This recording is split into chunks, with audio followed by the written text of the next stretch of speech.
Σήμερα καλωσορίζουμε ένα εξαιρετικό βιβλίο, τον 21ο τόμο από αυτή την θαυμάσια σειρά των εκδόσεων Νήσος, με το εμβληματικό εξώφυλλο με design σοσιαλιστικού ρεαλισμού, θα έλεγα, που είναι έτσι χαρακτηριστικό, δεν ξέρω γιατί, αλλά κάνω αυτές τις συνδηλώσεις εγώ, δεν ξέρω για ποιο. Ναι.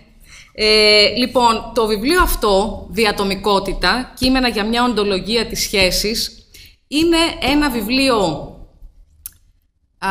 που στοχάζεται, που μοιράζεται γενναιόδωρα το στοχασμό του, που αποσαφηνίζει και που φέρνει νέα πνοή σε μια παλιά συζήτηση ή σχετικά παλιά συζήτηση της πολιτικής φιλοσοφίας και θεωρίας, με κρίσιμη όμως σημασία σήμερα. Η οξυδερκής και ευαίσθητη επεξεργασία του Μιχάλη Μπαρτσίδη μετατρέπει τη διατομικότητα σε έναν κόμβο μέσω του οποίου αναδιατυπώνονται και διασταυρώνονται επιχειρήματα, οπτικές και νοηματικές αποχρώσεις. Και έτσι θα έλεγα ότι το βιβλίο χαρτογραφεί τη διατομική προβληματική, επιτελώντας με έναν τρόπο τη διατομικότητα. Η μετάφραση της Λουκίας Μάνο Χριστίδη είναι μια, θα έλεγα, υποδειγματική ενσάρκωση του ότι δεν χάνεται μόνο κάτι στη μετάφραση, αλλά και πολλά απρόσμενα κερδίζονται. Η μετάφρασή της δεν είναι απλώς και μόνο γλωσσική απόδοση, όχι ότι υπάρχει τίποτα το απλό στη γλωσσική απόδοση, αλλά και σημασιολογική, γραμματολογική και εν τέλει θεωρητικοπολιτική πραγμάτευση. Και βεβαίως οι εκδόσεις Νήσος παραμένουν ανυποχώρητα αφοσιωμένες στην υπόθεση της ανανεωτικής και ριζοσπαστικής πολιτικής θεωρίας. Η προβληματική που αναπτύσσει το βιβλίο, με την μεστή εισαγωγή του Μιχάλη και με την εύστοχη επιλογή των κειμένων, παρεμβαίνει σε ένα πεδίο, θα έλεγα, ναρκοθετημένο από δύο ισχυρά φιλοσοφικά μοντέλα που έχουν με το δικό τους τρόπο το καθένα διεκδικήσει αξιώσεις καθεστώτος αλήθειας στη δυτική μεταφυσική. Ανασκευάζει τόσο την αυτάρεσκη ανθρωπιστική ουσιοκρατία του φιλελεύθερου, απομονωμένου και ανταγωνιστικού ατόμου, όσο και αυτήν που θεμελιώνει την συναθριστική κοινότητα. Εισάγοντας τη συνθήκη της καταστατικής έντασης του υποκειμένου, δηλαδή την εύθραυστη και ενδεχομενική συνθήκη της ταυτόχρονης δυνατότητας και αδυνατότητάς του, ο τόμος ανοίγει το δρόμο για μια ανήσυχη και καθόλου καθησυχαστική ενιολόγηση της κριτικής διάστασης της διατομικότητας. Η πολιτικοθεωρητική σκευή της διατομικότητας ως κριτική μας θυμίζει ότι η κριτική δεν συνιστά αδρανή και απεμπλεγμένη ενατένιση, αλλά ηθικοπολιτική πρακτική που στερεί τις κυριαρχικές νόρμες από την οντολογική τους θεμελίωση. Η διατομικότητα σηματοδοτεί μια καθοριστική μετατόπιση στη γνωσιοθεωρητική πρόσληψη των κατηγοριών του υποκειμένου από την άποψη της κριτικής προς τα ιστορικά εδραιωμένα καθεστώτα διανοητότητας που διέπουν την οντολογία του κλασικού υπερβατικού ατομικού υποκειμένου. Τα κείμενα που απαρτίζουν τον τόμο παρέχουν το ενιολογικό λεξικό για να κατανοήσουμε την παραγωγή της σχέσης, της συσχέτισης και της σχεσιακότητας. Προσφέρουν πολύτιμους οδοδείκτες για μια εναλλακτική δυνατότητα πέρα από την οντολογία του ατόμου και έναντι των κατεστημένων διπόλων ατομικότητα-υποκειμενικότητα και ατομικότητα-συλλογικότητα που μας κληροδότησε η δυτική μεταφυσική.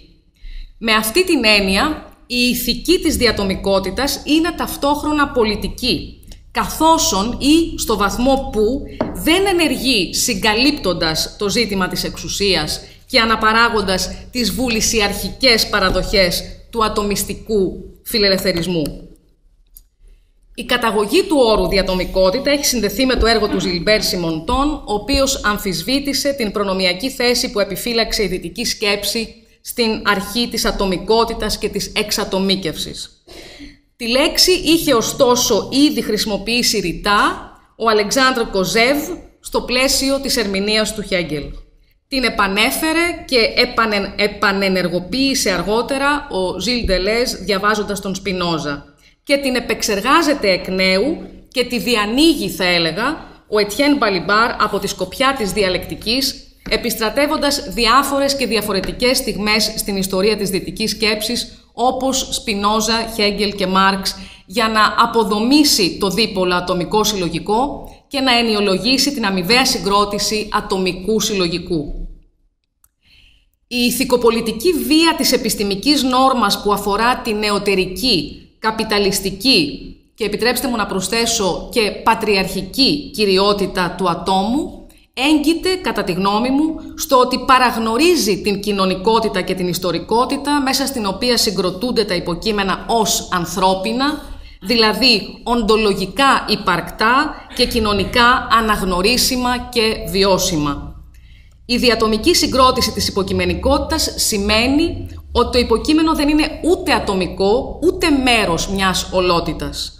Παραπέμπει έτσι σε μια πολιτική που δεν ανάγεται ούτε στον ατομισμό της διαφανούς και ελεύθερης βούλησης, ούτε στην αφέλεια της κοινοτιστικής προσέγγισης και της κοινοτικής επιθυμίας για μια κλειστή και αδιέρετη ταυτότητα.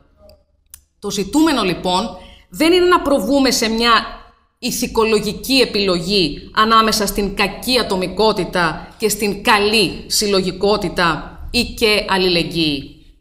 Αλλά, στη δική μου τουλάχιστον ανάγνωση, να εκπονήσουμε μια θεωρητική προβληματική για την ηθικοπολιτική επιτελεστικότητα της διατομικότητας που αφορά τη σχέση ανάμεσα στο υποκείμενο και τις συνθήκες παραγωγής του. Το πολιτικό ερώτημα που απορρέει από εδώ και που με ενδιαφέρει ιδιαίτερα στη δική μου ανάγνωση αυτού του εξαιρετικού τόμου είναι πώς μετασχηματίζουμε τις συστατικές σχέσεις και συνθήκες που μας παράγουν ως υποκείμενα.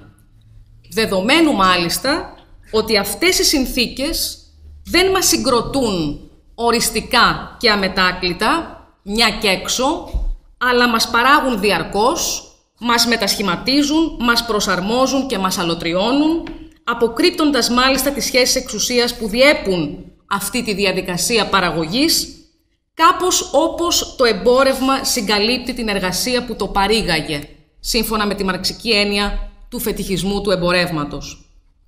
Ο δικός μου λοιπόν οδοδείκτης για την ηθικοπολιτική επιτελεστικότητα της διατομικότητας είναι ο τρόπος με τον οποίο ο Ετιέν Μπαλιμπάρ διαβάζει την έκτη θέση του Μάρξ για τον Φόιερμπαχ. Η φράση του Μάρξ, παραθέτω, στην πραγματικότητά του το ανθρώπινο «ον» δεν είναι μια αφαίρεση που κατοικεί στο ενικό επιμέρους απομονωμένο άτομο, αλλά το ανοιχτό απροσδιόριστο ensemble των κοινωνικών σχέσεων, τέλος παραθέματος, συνιστά, μας λέει ο Μπαλιμπάρ, μια επιτελεστική χειρονομία που μεταβάλλει το νόημα όλων των όρων που περιλαμβάνει. Με τη λέξη επιτελεστικό, ο Μπαλιμπάρ εννοεί μετασχηματίσιμο και μετασχηματιστικό, με τρόπο ανοιχτό και απροσδιόριστο και όχι ουσιακό και τελεολογικό. Στην ανάγνωση του Μπαλιμπάρ, η διατύπωση του Μάρξ επιτελεί ένα εναλλακτικά οντολογικό ή ένα αντιοντολογικό νόημα, εναλλακτικό των αντιθετικών κατηγοριών άτομο-κοινωνία, παραπέμποντας σε μια οντολογία της σχέσης. Ο Μπαλιμπάρ επισημαίνει προσφυώς ότι η φράση του Μάρξ κοινωνικοποιεί την οντολογία, όχι με την έννοια της υπαγωγής της σε κάποια προϋπάρχουσα θεμελιώδη αρχή, αλλά με την έννοια της μετάφρασης κάθε οντολογικού προβλήματος σε κοινωνικό πρόβλημα. Και έτσι το σχετίζεστε αναδύεται ως συστατικό οντολογικό χαρακτηριστικό του ανθρώπινου, όπου η ετερογένεια παραμένει ό,τι έχουν κοινό τα υποκείμενα που συσχετίζονται. Με αυτή την έννοια, για μένα, τούτο το βιβλίο φωτίζει την καταστατική απορία του υποκειμένου, έτσι όπως αυτή επιτελείται καθώς το υποκείμενο παράγεται και καθίσταται παραγωγικό με την έννοια της παραγωγής αποτελεσμάτων. Αλλά ακόμα θα πρόσθετα και με την κατά Μάρξ έννοια της παραγωγής που μας καλεί να επανεξετάσουμε κριτικά το απομονωμένο άτομο της αστικής κοινωνίας ή το άτομο του κτητικού ατομικισμού ως κοινωνικό. Όπως μας θυμίζει ο Μάρξ στα Grundrisse, η παραγωγή δεν δημιουργεί μόνο ένα αντικείμενο για το υποκείμενο, αλλά και ένα υποκείμενο για το αντικείμενο. Ως προσέγγιση της οντολογίας της σχέσης, η διατομικότητα αφορά επίσης με τρόπο καταστατικό τη σχεσιακή σύλληψη της εξουσίας, δηλαδή τις σχέσεις εξουσίας που θέτουν τους όρους και τα όρια της υποκειμενοποίησης με γνώμονα την επιστημική νόρμα του διαφανούς και αυτόβουλου εαυτού. Την ίδια στιγμή ανασκευάζει μια παγιωμένη αντίληψη ή αρκετά παγιωμένη αντίληψη για την υποκειμενοποίηση, σύμφωνα με την οποία το άτομο προηγείται χρονοοντολογικά του υποκειμένου. Ενεργοποιεί δηλαδή τρόπον τεινά το αλτουσεριανό ερώτημα του πώς εγκαλούμαστε ως υποκείμενα, υπό το πρίσμα όμως μιας εμφατικής προβληματοποίησης της χρονοοντολογικής προτεραιότητας του ατόμου.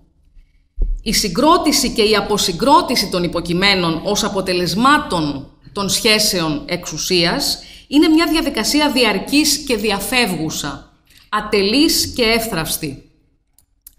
Τα ανθρώπινα υποκείμενα δεν συνδέονται απλώς και μόνο με άλλα ανθρώπινα υποκείμενα, αλλά συνδέονται επίσης με καθεστώτα κανονικότητας που ρυθμίζουν την εμβέλεια της συσχέτισης, προσδιορίζοντας εκ των προτέρων, θα έλεγα, τι καθιστά ένα υποκείμενο αναγνωρίσιμο και επιθυμητό ή αντίθετα αδιανόητο, μη αναγνωρίσιμο και ανεπιθύμητο. Η ηθική συνάντηση με τον άλλο ή την άλλη, ως εκτοπισμός από τον εαυτό, οργανώνεται από την κανονιστική βία που υπάγει κάποιες μορφές ζωής στο επίπεδο του αδιανόητου και του αβίωτου, περιορίζοντας αλλά και επιτρέποντας με αυτούς τους όρους τη δράση και τις αντιστάσεις του υποκειμένου. Η διατομικότητα ως έκθεση και διαθεσιμότητα μιας κοινωνικά και πολιτικά κείμενης τροτότητας, μιας τροτότητας που η Χάνα Άρεντ είχε σηματοδοτήσει με τη φράση «αφηρημένη γύμνια που είναι ο άνθρωπος», έχει, νομίζω, κρίσιμες συνδηλώσεις σήμερα και μάλιστα υπό το πρίσμα του βιοπολιτικού ή θανατοπολιτικού πεδίου που συνιστούν πια τα παγωμένα νερά της Ευρώπης φρούριο. Δεν χρησιμοποιώ τη φράση «παγωμένα νερά» τυχαία, παραπέμπω εμέσως στην φράση «τα παγωμένα νερά του κτητικού ατομισμού», όπως την χρησιμοποίησε ο Μάρξ για να περιγράψει το πνεύμα του καπιταλισμού. Η διατομικότητα δεν αφορά λοιπόν μια σχέση που διαμείβεται μεταξύ ήδη συγκροτημένων αυτόβουλων υποκειμένων. Αφορά την πολιτική συνθήκη συσχέτισης ανάμεσα σε εκτινόμενα, εκστατικά και εκτοπισμένα υποκείμενα, όπου ο εκτοπισμός έχει τόσο την έννοια της δεκτικής συσχετικότητας με την ετερότητα, όσο και την έννοια της δομικής εξάρτησης από κοινωνικές νόρμες που ο εαυτός ούτε επιλέγει ούτε ελέγχει. Επομένως, η διατομικότητα έχει να κάνει με την εύθραυστη και ενδεχομενική διεργασία της συγκίνησης πέρα από το άφταρκες, κυρίαρχο και κυριαρχικό άτομο, νοούμενο συμβατικά ως υπερβατικό προϋποτιθέμενο της δράσης. Είναι μια συνθήκη συγκρότησης και αποσυγκρότησης, μια συνθήκη έντασης και διαφοράς. Μια συνθήκη, θα έλεγα, του εκτός εαυτού, με βαρύνουσες πολιτικές συνδηλώσεις, αφού, όπως το έχει διατυπώσει, νομίζω πολύ εύστοχα, ο Ζακ Λικ Νανσί, η πόλης προϋποθέτει τη σχέση. Και μια και ανέφερα τον Νανσί, θα έλεγα ότι αυτή θα ήταν μια ενδιαφέρουσα οπτική και ενδεχομένως και ενδιαφέρουσα προσθήκη στο βιβλίο αυτό, εννοώντας εδώ μια ανανεωτική και αποδομητική επεξεργασία της φαινομενολογίας μέσα από το πρίσμα του γαλλικού εγελιανισμού, ένα πνεύμα σκέψης που εκτείνεται από την θεώρηση του Νανσί που ανέφερα για την αεργό κοινότητα έως τον στοχασμό της Judith Butler για τους όρους επιτελεστικής συγκρότησης και υλοποίησης του εκστατικού υποκειμένου. Νομίζω ότι αυτή θα ήταν μια απαραίτητη κριτική στην πρόσφατη αναζωπήρωση του ενδιαφέροντος στη διεθνή ριζοσπαστική θεωρία για τον ορισμό του πολιτικού υποκειμένου με βολονταριστικούς όρους. Νομίζω ότι αυτή θα ήταν, και το βιβλίο εγώ το διαβάζω και έτσι, ως μια απαραίτητη κριτική που απευθύνεται και σε αυτή την κατεύθυνση. Στο πλαίσιο λοιπόν αυτής της αναθεώρησης του υποκειμένου από τη σκοπιά των ορίων της κυριότητάς του, η παραδοχή του ίχνους της απώλειας και της τροτότητας που εγκαινιάζει την υποκειμενικότητα σε όλη τη διατομική της φασματικότητα δεν συνιστά ηθική ανεπάρκεια, ούτε πηγή πολιτικής αδράνειας, αλλά πολιτική συνθήκη υποκειμενοποίησης που κινητοποιεί το από κοινού είναι στον κόσμο. Αυτή η απορριμματική και οντολογικά επισφαλής θέση δεν αφήνει τον εαυτό να κατέχει πλήρως τον εαυτό του. Το κατέχει εδώ το εννοώ και με την έννοια της ιδιοκτησίας και με την έννοια του γνωσιακού ελέγχου. Αυτή λοιπόν η απορριμματική και οντολογικά επισφαλής θέση που είναι δική μας χωρίς ποτέ να μας ανήκει, είναι παραδόξως ο πόρος που μας επιτρέπει να συνάπτουμε, να επιθυμούμε και να υποφέρουμε τους πιο επιδραστικούς ηθικούς και πολιτικούς δεσμούς μας. Αυτό που περιορίζει δηλαδή τις πράξεις μας συνιστά παραδόξως την αστάθμητη συνθήκη της δυνατότητάς μας για πράξη και αντίσταση, αλλά και μετασχηματισμό των ίδιων των συστατικών μας σχέσεων. Από την ενεργοποίηση αυτής της διαλεκτικής αντιξοότητας απορρέει κατά τη γνώμη μου το ερώτημα της χειραφετησιακής πολιτικής σήμερα. Γι' αυτό και από μένα ένα πολύ μεγάλο ευχαριστώ και πολλά συγχαρητήρια στο Μιχάλη για αυτό το εξαιρετικό επίτευγμα. Ευχαριστώ πολύ.